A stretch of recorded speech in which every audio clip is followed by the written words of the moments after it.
નમો બુદ્ધાય જય ભીમ.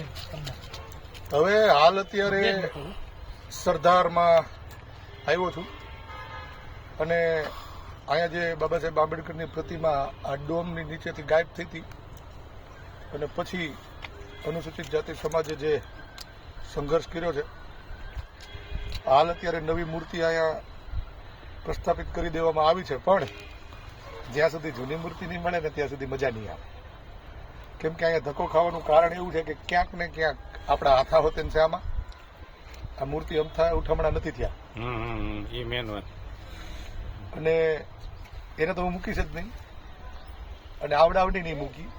એટલે જ્યાં સુધી પોલીસ આમાં જે આરોપી છે એને લઈ આવી અને જૂની મૂર્તિ નહીં ગોતી દે ત્યાં સુધી આ આંદોલન તો ચાલુ જ રહેશે.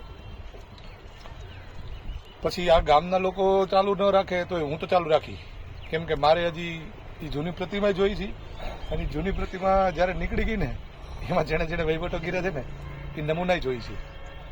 એટલે આ આંદોલન હજી ચાલુ જ રહેશે જૂની પ્રતિમા નહીં મળે ત્યાં સુધી. અને એવું નથી કે બાબા સાહેબ જ ખોવાય. આમાં તો ક્યારેક ક્યારેક ઘોડામાં તો જાતે ક્યાં ઘોડો ખોવાઈ જાય કે અસવાર ખોવાઈ જાય. એનું ધ્યાન રાખજો. પ્રતિમા નહીં મળે એટલે મરી ગયા.